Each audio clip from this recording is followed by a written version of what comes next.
আহি পাই গ'লোহি আৰু আহি এতিয়া বৰ্তমান হেয়াৰ পেকটো বনাম তাৰ আগতে এইখন অৰণ্যখন অকণমান ঠিক ঠাক লগাই লওঁ অৰণ্য মানে মোৰ পাকঘৰটো আৰু যোৱা সময়ত দৌৰিকৈ যেনে তেনে পেলাই থৈ গৈছিলোঁ এতিয়া এইবোৰ অলপ কৰি হেয়াৰ পেকটো লগাম আৰু চুলিৰটো অৱস্থা সেয়া দেখুৱাইছোৱে আৰু বন্ধু বান্ধৱীসকল পুনৰবাৰ স্বাগতম জনালোঁ মোৰ এটি নতুন ভিডিঅ'লৈ আৰু এয়া হেয়াৰ পেকটো বনাবৰ কাৰণে লৈছোঁ জবা ফুলৰ পাত কেইখিলামান জবা ফুল আৰু লগতে মহানিমৰ পাত এতিয়াতো জানেই কেনেকুৱা গৰম পৰিছে ঘামি পানে স্কাল্ফত ইচিং টাইপৰ হয় সৰু সৰু গুটি গুটি ওলায় তো জবা ফুলৰ পাতটো আমাৰ মানে স্কাল্ফৰ কাৰণে বহুত ঠাণ্ডা হয় যদি জেতুকাৰ পাত থাকে মিক্স দিব পাৰে আৰু সেইটোও মানে ঠাণ্ডা কৰাত সহায় কৰে ব্ৰেইনটো ঠাণ্ডা হৈ থাকে লগতে মহানিমৰ পাত দিলে খজুৱতিৰ পৰা হাত সাৰিব পাৰি ন তো এয়া চাওক মই বনাই ল'লোঁ বস্তুটো এল'ভেৰা থাকিলে এল'ভেৰাও দিব পাৰে মই আজি এল'ভেৰা দিয়া নাই মই অকল আজি জবা ফুলৰ পাত আৰু জবা ফুল লগতে মহানিমৰ পাত দি এনেকুৱা পেষ্ট এটা বনাই লৈছোঁ আৰু এইখিনি এতিয়া ধুনীয়াকৈ চুলিত লগাই ল'ম কাৰণ চুলিখিনি লগাই দিয়াৰ লগে লগে এটা ধুনীয়া চিল্কি হৈ পৰে ভাবিছিলোঁ স্মুথনিং কৰাওঁ বুলি কিন্তু গৰম দিনকেইটা যাওক এতিয়া যিহেতু চুলিবিলাক যেনেকৈ তেনেকৈ বান্ধি থওঁ ন আৰু যেতিয়ালৈকে নকৰাওঁ এইবোৰ অলপ ঘৰুৱা দিহাৰে যত্ন লৈ থাকোঁ বহুত কিন্তু ভাল হয় মানে চিল্কি হ'লে চুলিবোৰ যিহেতুকে মোৰ এনেই মানে ইমান কাৰ্লি নহয় ষ্ট্ৰেইটে হয় তো মানে এনেধৰণে যদি মই ঘৰুৱা দিহাবিলাক কৰি থাকোঁ তেতিয়াহ'লে অলপ হ'লেও মানে ভাল হৈ থাকিব আৰু চুলিখিনি আৰু যিমান হওক কেমিকেল ট্ৰিটমেণ্ট কৰোৱাতকৈ ধৰক এনেকুৱা যদি সময় পায় ঘৰুৱা ট্ৰিটমেণ্ট কৰোৱাটোহে মই প্ৰিফাৰ কৰোঁ আৰু বাকী যদি সময় নাথাকে তেতিয়াতো অলপ কৰিবই লাগিব ন আৰু এনেধৰণে মই গোটেই চুলি কোচাত লগাই ল'লোঁ লগাই লৈ পিনে এই যদি চাৱাৰ কেপ থাকে তেতিয়াহ'লে আপোনালোকে চাৱাৰ কেপ ব্যৱহাৰ কৰিব পাৰে আজি চাৱাৰ কেপ নাথাকে তেতিয়াহ'লে মোৰ নিচিনা এনেকুৱা এটা পলিথিন ল'ব আৰু পলিথিন লৈ গোটেই মূৰটোতে এনেকৈ পিন্ধি থৈ দিব তেতিয়া মানে কি হয়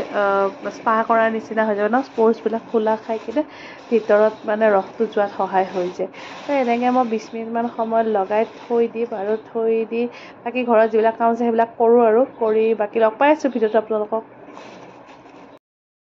এইফালে আজি আমাৰ শাহু বোৱাৰী শ্বুটিং চলি আছে এয়া বনাই আছে মস্তি মস্তি খানা কলডিলৰ ভাজি আপোনালোকে খাইছেনে কলডিলৰ ভাজি কলডিল কি কয় এইটো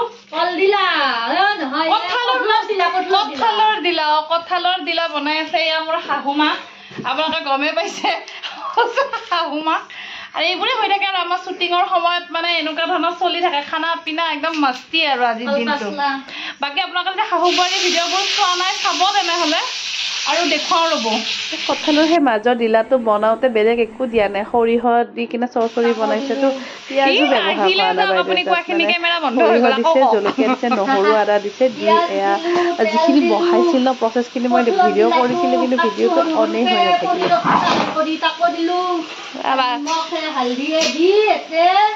দেহৰে আদাই নহৰুৱে জালাই গধলুকে গোটেই পিচিছোঁ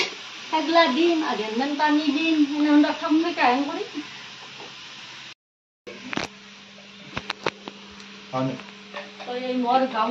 এয়া দেখিছেনে বাইদেউ একদম ফুল কেৰেক্টাৰতে আছে গোটেই ভিডিঅ'টো একদম কেৰেক্টাৰতে কৈছে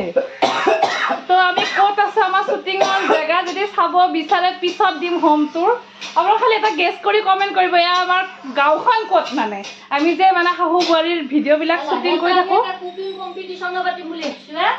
শাহু বোৱাৰীৰ তৰফৰ পৰা কুকিং কম্পিটিশ্যন তো বাকী আপোনালোকে কমেণ্ট চমেণ্ট কৰি থাকিব আৰু দিনটোত কেনেধৰণে কি কি চলি থাকে গোটেইখিনি আপোনালোকক দেখুৱাই থাকিম আপোনালোকে ইমান মৰম দিছে তাৰ বাবে বহুত ধন্যবাদ আৰু সঁচাকৈ আমি বহুত কষ্ট কৰি কৰোঁ কিন্তু কামখিনি যেন আপোনালোকক মনোৰঞ্জন কৰিব পাৰোঁ তাৰ আশাৰে মানে যিমান পাৰোঁ মানে খুটি নাটি মাৰিয়েই কৰিবলৈ চেষ্টা কৰোঁ আৰু এই চাগে গৰমখনত বাইদেৱে এনেধৰণে বনালে আজি চব্জিটো এতিয়া ওপৰত গৈ আছোঁ খাই কেনেকুৱা লাগিছে মই মই খায়ে পোৱা নাই দেই কোনোবা যদি আগতে খাই পাব পাৰে কিন্তু মই কিন্তু খাই পোৱা নাই এখন চব্জি গৰমটো পাইছে একদম গৰমটো সহিব নোৱাৰা তো মই ভাত নাখালেও চব্জিটো লৈ আহিছোঁ কাৰণ মই সঁচাকৈ খাই পোৱা নাই যে কঁঠালৰ যে মাজৰ এইখিনি বনাই খাই ন মই আজি ফাৰ্ষ্ট টাইম দেখিছোঁ আৰু কেনেকুৱা হৈছে মই টেষ্ট কৰিম